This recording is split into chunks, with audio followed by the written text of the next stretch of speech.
الرحمن الرحیم نحمده ونصلی علی رسوله الکریم۔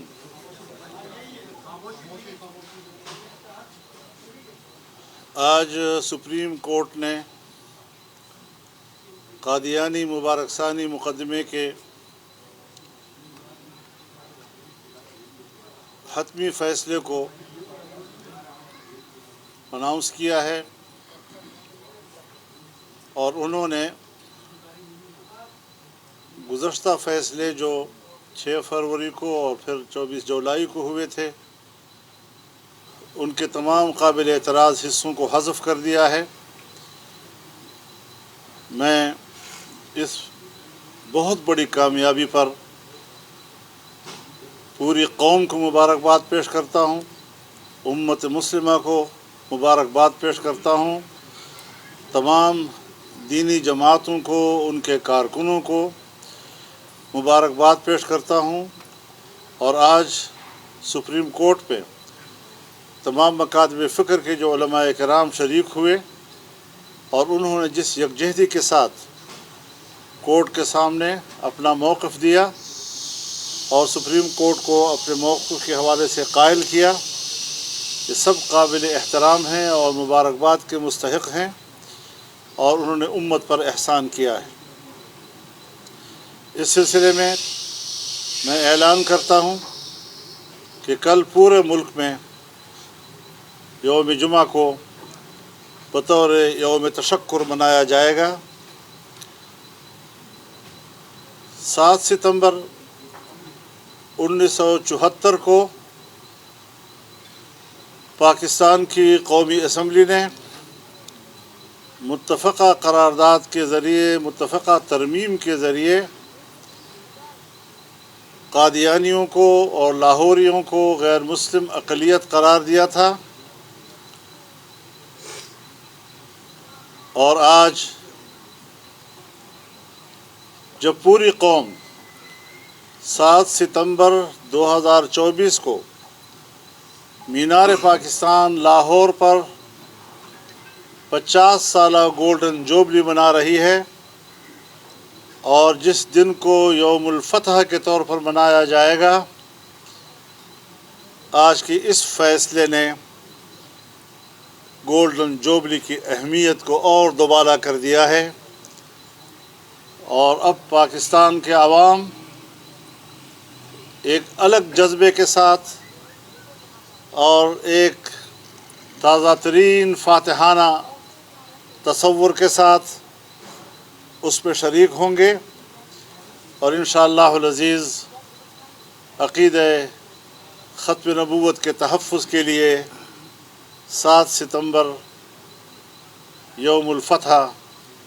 سنگ میل ثابت ہوگا، اور دنیا کی کوئی طاقت اس عقیدے کے خلاف نہ کوئی سازش کر سکے گی، نہ ان کی سازش چل سکے گی۔ یہ امت کی آواز ہے، یہ پوری قوم کی آواز ہے، یہ متفقہ آواز ہے۔ ہم ان کے انسانی حقوق کو تسلیم کرتے ہیں، لیکن ضروری ہے کہ وہ پاکستان کے آئین اور آئین کے فیصلے کو تسلیم کریں۔ اگر کوئی اور شہری دنیا کے کسی حصے میں بھی اپنے ملک کے آئین سے بغاوت کرتا ہے، اپنے ملک کے آئین کو تسلیم نہیں کرتا، تو اس کے شہری حقوق ختم ہو جاتے ہیں، انسانی حقوق ختم ہو جاتے ہیں۔ یہ عجیب لوگ ہیں کہ اپنے آپ کو اقلیت بھی تسلیم نہیں کرتے، آئین کے فیصلے کو بھی تسلیم نہیں کرتے، قانون کو بھی تسلیم نہیں کرتے، اور اس کے باوجود دنیا میں پیٹ رہے ہیں کہ ہمارے تو انسانی حقوق نہیں ہیں۔ تعجب کی بات یہ ہے کہ ان کا رونا دھونا یہ بھی ہے کہ ہمیں غیر مسلم کیوں کہا جا رہا ہے۔ کوئی ان سے بھی تو پوچھے کہ مٹھی بھر لوگوں، تم نے پوری دنیا کی امت مسلمہ کو کافر کہا ہے، اور غلام احمد قادیانی نے اپنی کتاب میں لکھا ہے کہ جو مجھ پر ایمان نہیں لائے گا وہ کافر ہوگا اور دائرہ اسلام سے خارج ہوگا۔ ساری چیزیں حقائق ہیں، ریکارڈ پر موجود ہیں ساری چیزیں۔ تو اس صورتحال میں امت مسلمہ نے بھی، پاکستانی قوم نے بھی ہمیشہ یکجہتی کا مظاہرہ کیا ہے، آج بھی یکجہتی کا مظاہرہ ہوا ہے، اور یہ فتح اس یکجہتی کی ہے۔ اللہ تعالیٰ یہ یکجہتی ہمیشہ قائم و دائم رکھے۔ میں ایک بار پھر سپریم کورٹ کا بھی شکریہ ادا کرتا ہوں، میں پارلیمنٹ کا بھی شکریہ ادا کرتا ہوں کہ اس موضوع پر جب پارلیمنٹ میں بات ہوئی تو ساری پارلیمنٹ ایک طرف ایک پیج پر تھی، حکومت بھی، حزب اختلاف بھی، اور اس مسئلے پر کوئی اختلاف رائے نہیں تھا۔ دینی جماعتیں ہمیشہ اس پر یکجہتی کا اظہار کرتی چلی آئی ہیں اور آج بھی انہوں نے وہی مظاہرہ کیا۔ تو الحمدللہ اس حوالے سے ایک زندگی ملک کے اندر موجود ہے، ایک شعور موجود ہے، ایک احساس موجود ہے، اور انشاءاللہ یہ شعور و احساس اور قوم کے اندر یہ زندگی انشاءاللہ برقرار رہے گی اور قوم ایک زندہ قوم کو ثبوت پیش کرے گی۔ مولانا صاحب یہ فرمائیں کہ جس طرح دینی جماعتوں نے اس اتحاد کا مظاہرہ کیا، اس سے پہلے جب ووٹر فارم سے ختم الوعد کا حلف نامہ نکالا گیا تھا اس وقت بھی اسی طرح کا رد عمل آیا اور اس کو واپس لینا پڑا، اور بھی متعدد مواقع بھی اس طرح سے ہوا۔ کیا وجہ ہے کہ سود پہ بھی تمام مسالک جو ہے وہ متفق ہیں، عدالتی فیصلے موجود ہیں، اسلامی نظریاتی کونسل کی سفارشات پہ، قانون سازی کے معاملے پہ یہ سب کچھ موجود ہے؟ کیا وجہ ہے کہ دینی جماعتیں اس ایک بڑا بھاری پتھر جو ہے اس کو اٹھانے میں کامیاب کیوں نہیں ہو رہی، اور کیا اس اتحاد کو ان مقاصد کے لیے بھی آگے بڑھایا جائے گا؟ ہاں، یہ بات آپ کی بالکل بجا ہے کہ سود کے مسئلے پر بھی پوری قوم متفق ہے، علماء متفق ہیں، تمام مکاتب فکر متفق ہیں، لیکن یہاں پر حکومت کو انکار نہیں تھا۔ حکومت کو اس حوالے سے کسی قسم کی قانون میں تبدیلی یا ترمیم کا بھی انکار نہیں تھا، بلکہ اس فیصلے کے خلاف خود بینک چلے گئے کورٹ میں اور بینکوں نے اس حوالے سے اسٹے لیا ہوا ہے۔ تو یہ معاملہ جو ہے وہ اس طرح اس نوعیت کا نہیں ہے، تھوڑی ذرا اس کی قانونی و آئینی حیثیت ذرا مختلف ہے۔ مولانا یہ بتائیں، آج کے اس معاملے میں آپ کی چیف جسٹس سے بھی ملاقات ہوئی ہے اور پھر اس میں مشاورت بھی ہوئی ہے، ایک اپنے ہی فیصلے کو چیف جسٹس نے متنازع قرار دیا اور اس پر جو ہے ریورس کر کے تو اس کو تنازع ختم کر دیا گیا۔ اس تمام عمل میں آپ کو چیف جسٹس کا جو عمل تھا، معاملہ تھا، کیسے نظر آیا؟ میرے خیال میں انہوں نے بہت ہی فراخ دلی کا مظاہرہ کیا ہے، اور بحث تو ہوئی کیوں ہوا، کیسے ہوا، ایسا نہیں ہونا چاہیے تھا، آئندہ بھی نہیں ہونا چاہیے، یہ ساری چیزیں ڈسکس ہوئی ہیں۔ لیکن بہرحال آج انہوں نے جس مثبت رویے کا اظہار کیا، ہمیں اس پر ان کو داد دینی چاہیے اور ان کو خراج تحسین پیش کرنا چاہیے۔ کہ یہ جو پہلے فیصلہ دیا گیا تھا وہ محض لا علمی کی اتفاق تھا یا اس کے؟ مجھے اس کا علم نہیں ہے، میں کسی مقدمے میں پیش نہیں ہوا ہوں،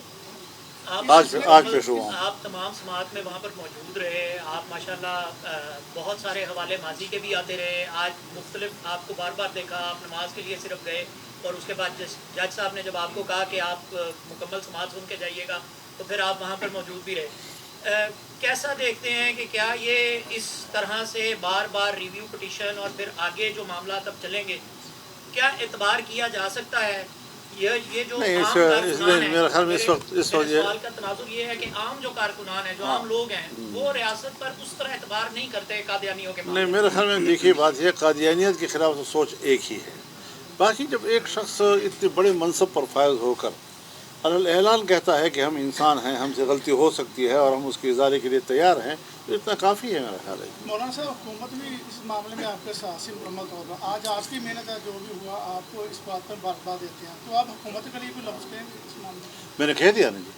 میں نے کہا چونکہ حکومت اور اپوزیشن ایوان کے اندر بھی ایک پیج پہ تھے اس مسئلے پر، سب مبارکباد کے مسئلے۔ مولانا صاحب، پیر کے دن بھی ایک احتجاجی مظاہرہ ہوا اسی فیصلے کے خلاف، جو جمعیت علماء اسلام کے ورکرز تھے وہ سپریم کورٹ کے باہر بھی گئے تھے، آج پرائم منسٹر نے تحقیقات کا حکم دے دیا ہے، تو اگر ان ورکر کے خلاف یہ مقدمہ درج ہوتا ہے تو آپ کیا؟ میرے خیال میں یہ جمہوریت میں ساری چیزیں چلتی رہتی ہیں، ہر مسئلے پر احتجاج بھی کرنا پڑتا ہے تاکہ ریاستی ادارے متوجہ ہوں اس طرف کہ پبلک کیا چاہتی ہے۔ اگر آپ پبلک میں نہیں جائیں گے، آپ احتجاج نہیں کریں گے، آپ کی آواز کوئی سنے گا ہی نہیں، تو اس طریقے سے تو پھر وہ مسئلہ ہی دب جاتا ہے۔ تو مسئلے کو زندہ کرنے کے لیے نکلنا بھی پڑتا ہے، احتجاج بھی کرنا پڑتا ہے، مقدمے بھی درج ہوتے رہتے ہیں، اور یہ سارا سلسلہ چلتا رہتا ہے۔ یہ تعصب بھی کبھی کبھی ملا کہ شاید اس پہ کوئی عالمی طاقتیں بھی ملوث تھیں یا کوئی آپ کو منصب نظر آئے، ایسا اگر ہے تو پھر ان کے لیے کیا پیغام ہے؟ دیکھیے، ہم تو ان کو بھی یہ کہنا چاہتے ہیں کہ وہ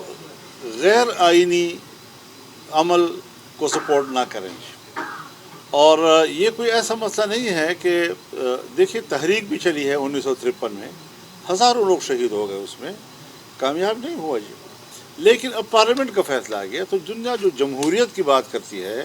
اداروں کی بات کرتی ہے اور اداروں کے فیصلوں کو احترام دیتی ہے، پاکستان کے قومی اسمبلی کے فیصلے کو قبول کیوں نہیں کیا جا رہا؟ نمبر ایک۔ دوسری بات یہ ہے کہ جنوبی افریقہ کی عدالت نے بھی تو ان کے خلاف فیصلہ دیا ہے۔ آخر انہوں نے اسلام کے بنیادی اصول اور بنیادی سٹرکچر جو ہے اس کا مطالعہ کیا ہوگا، اس کو پوری طرح پڑھنے کے بعد وہ اس نتیجے پر پہنچے ہوں گے کہ پھر اگر یہ عقیدہ ان کا ہے تو وہ مسلمان نہیں ہے۔ مقدمہ بہاولپور ایک مشہور مقدمہ ہے، وہ عدالت تھی اور عدالت کے سامنے دونوں فریق پیش ہوئے۔ حضرت مولانا انور شاہ کشمیری رحمۃ اللہ علیہ باقاعدہ دیوبند سے آئے اور انہوں نے وہاں پر بڑی لمبی بحث کی اور بالآخر ان کو قائل کر دیا اور انہوں نے فیصلہ دے دیا۔ تو عالمی فورم پر بھی ان کے خلاف فیصلے آئے ہیں، اور جو لوگ ان کو، جیسے مثال کے طور پر مرزا غلام احمد قادیانی خود لکھتا ہے کتاب میں کہ میں انگریز کا خود کاشتہ پودا ہوں، تو آج یہ جماعت جو ہے یہ مغرب کا خود کاشتہ پودا ہے، تو اس کو سپورٹ کر رہے ہیں۔ جس طرح اسرائیل ان کے لیے بس ناجائز بھی ہے تو ان کا بچہ ہے، اور ناجائز بچے کو بھی وہ قبول کر رہے ہیں۔ 40,000 50,000 تک انسانوں کو انہوں نے خون پی لیا ہے اور وہ دفن ہو چکے ہیں۔ یہ کوئی انسانی حق نہیں ہے کہ امریکہ اتنے بڑے زیادہ خون کو اور عام آدمی کے خون کو بہتے ہوئے دیکھ رہا ہے اور پھر بھی اسرائیل کو سپورٹ کر رہا ہے۔ کس منہ سے امریکہ آج کے بعد انسانی حقوق کی بات کرتا ہے؟ جو اس نے افغانستان میں کیا، جو اس نے عراق میں کیا، جو اس نے لیبیا میں کیا، جو اس نے شام میں کیا اور ابھی تک کر رہا ہے اور آج فلسطین میں کر رہا ہے۔ تو اس دنیا کو ہم یہ پیغام دینا چاہتے ہیں کہ یا تو آپ بنیادی بین الاقوامی مسلمہ اصولوں کو تسلیم کریں اور اکثریت کو سپورٹ کریں، اصول کو سپورٹ کریں، کانسٹیٹیوشن کو سپورٹ کریں۔